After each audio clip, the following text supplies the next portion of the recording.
Oke, tadi udah belajar tentang hukum Ohm. Nah, sekarang kita masuk ke hambatan listrik. Sama aja sebenarnya. Yang namanya hukum Ohm itu apa sih? R sama dengan V per I. Ya, oke. Dan jangan lupa ya, V per I ini itu bisa kita modifikasi ya. Oh ya, R-nya itu apa sih? R-nya itu adalah resistansi. Ya, namanya resistansi itu bahasa Indonesia apa? Ya, hambatan listrik gitu. Oke. Nah, jadi eh, R sama dengan V per I ini, jangan lupa ini bisa dimodifikasi. Kalau kita kali kedua ruas dengan I, ruas kiri kali I jadi apa? I kali R. Ruas kanan kali I jadi apa? Iya, jadi V. Berarti V itu sama dengan I kali R, gitu ya. Oke, kemudian kalau kedua ruas kita bagi dengan R, ruas kiri dibagi R jadi apa? R-nya habis ya. Jadi sama dengan I. Ruas kanan kita bagi R jadi apa? V per R. Nah, berarti I itu sama dengan V per R. Nih rumusnya. Nah, tapi jangan dihafalin kayak gini ya.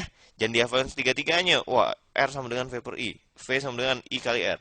I sama dengan V per R. Wah, terus kamu tidur sambil ngafalin gitu ya. Enggak gitu caranya. Ingat konsepnya ya. Ingat konsepnya. Konsepnya ini nih. R sama dengan V per I.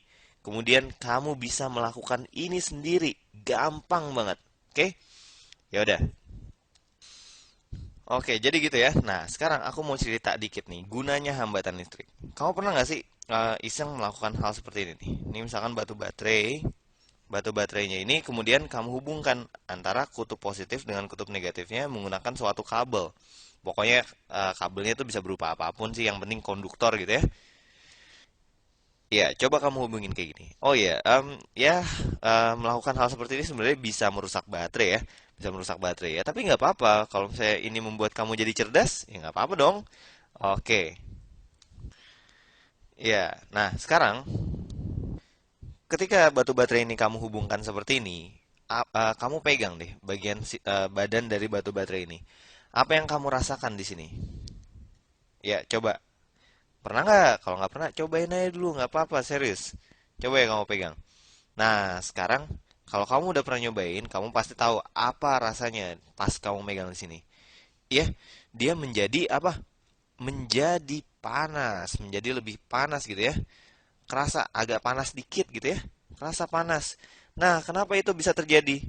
Oke, coba kita cari penjelasannya ya. Nah, batu baterai yang dihubungkan itu sebenarnya kalau kita modelkan bentuknya seperti ini.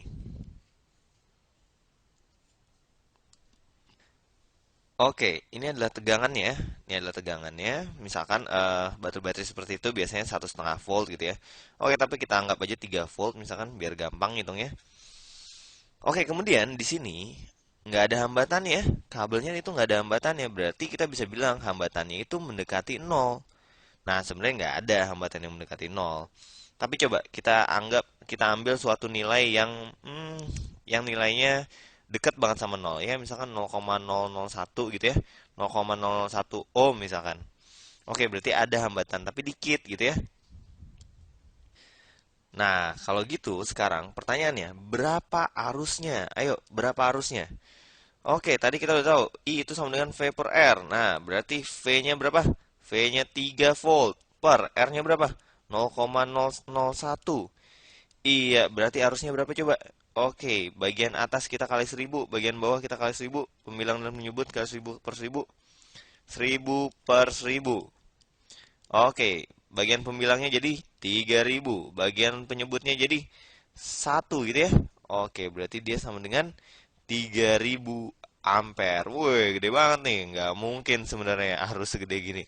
Oke ya, sebenarnya di kenyataan ya nggak mungkin segede gini. R-nya juga nggak sekecil ini. Tapi aku di sini cuma mau menunjukkan bahwa kalau R-nya dianggap tidak ada atau kecil banget, maka arusnya jadi gimana? Wes, jadi besar banget. Besar sekali gitu ya. Wes. Nah, kalau arusnya terlalu besar, maka apa yang terjadi dengan baterai tadi? Iya, baterai tadi nggak kuat menangani arus yang sebesar itu. Akibatnya gimana? Iya, arus listriknya berubah menjadi panas. Gitu. Ya, oke. Kalau kamu ingat, di sebelumnya aku sempat ngasih tahu tentang percobaan di mana aku menempelkan tiga baterai gitu ya. Tiga baterai atau aku gambar gini ya. Tiga baterai, satu, dua, tiga, dan ini aku hubungkan ke suatu lampu. Ya, aku hubungkan ke lampu. Dan ingat apa yang terjadi dengan lampu ini ketika tiga baterai itu aku hubungkan? Iya, lampunya putus. Kenapa sebenarnya lampunya putus? Oke, karena gini, tegangannya gede banget. Tegangannya kegedean, hambatan di sini nggak segede nggak mampu menahan itu ya. Sehingga kalau tegangannya besar dan hambatannya nggak berubah, arusnya gimana? Arusnya ikut besar. Kalau arusnya ikut besar, akhirnya gimana? Iya, lampunya putus, nggak kuat gitu ya. Nah, sekarang kita udah tahu nih bahwa arus yang berlebih itu bisa buruk buat rangkaian listrik kita. Berarti untuk mencegah arus putus lampu putus dan sebagainya, kita bisa menggunakan apa? Iya, kita bisa tambahkan resistor, hambatan gitu ya. Iya, kita bisa tambahkan hambatan, misalkan R-nya berapa gitu kan. Nah, gunanya biar apa?